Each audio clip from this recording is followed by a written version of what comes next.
Xalqaro savdo markazi sifatida investorlar, tadbirkorlar, eksport va import kompaniyalari, xalqaro vakolatxonalar, startap va kichik bizneslar uchun moslashtirib qurilayotgan Toshkentdagi biznes markazining ichki va tashqi ko'rinishi hamda qulayliklari bilan ushbu videoda tanishamiz.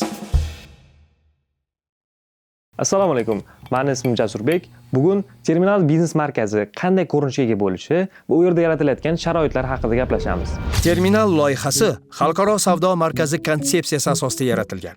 Ya'ni barcha shart-sharoitlar, arxitektura, ichki qulayliklar, bino joylashuvining barchasi eksport va import faoliyatiga mos xalqaro infratuzilmada qurilmoqda.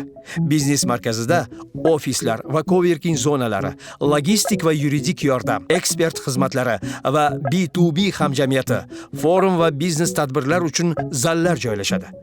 Loyihaning maydoni 21700 metr kvadratni tashkil etadi. Bino 12 etajdan iborat. Ofis xonalari esa 50 kvadrat metrdan 200 kvadratgacha, shiftlarning balandligi 3,5 dan 4,5 gacha. Lobby uchun 500 kvadrat ajratilgan. Uning shifti esa 5,2 metr balandlikka ega. Savdo zonalari, vitrinalar uchun ham alohida joylar mavjud. Va yana terminalda 54 ta mashina uchun yer osti, 40 ta yer usti parkovkalari bor. Bu yerga taxminan 200 dan ortiq avtomobillar sig'adi.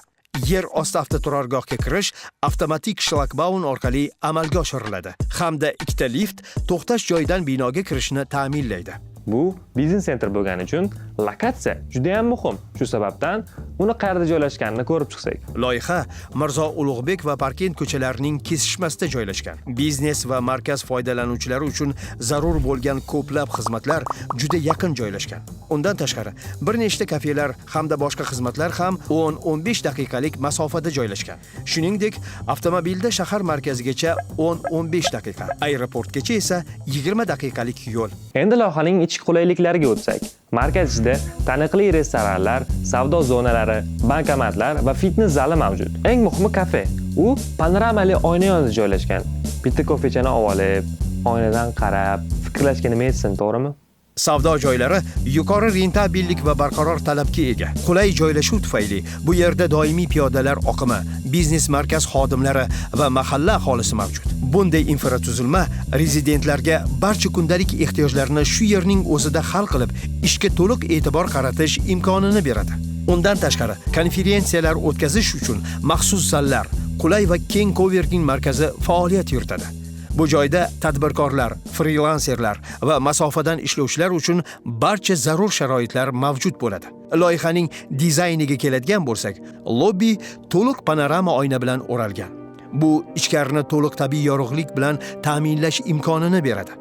Qabulxonadan keyin to'g'ri spiral zina orqali ikkinchi qavatga ko'tarilish yoki birinchi qavatdagi restoranga o'tish mumkin. Agar mabodo zinadan chiqishni xohlamasangiz, unda xizmatingizda 6 ta lift ham bor. Binoning eng tepasida terrasa joylashgan. Oqshom payti chiqib, qahva ichib, quyoshning botishini tomosha qilishga nima yetsin-a? Shunaqa qilib, loyihani 2026-yilning 3-kvartaliga topshirish rejalashtirilmoqda. Agar sizga Terminal biznes markazi qiziq bo'lgan bo'lsa, uni veb-saytiga o'tib, batafsil ma'lumot olishingiz mumkin. Videosi yoqqan bo'lsa, unga like bosishni, izoh qoldirishni unutmang. Keyingi videolarda ko'rishguncha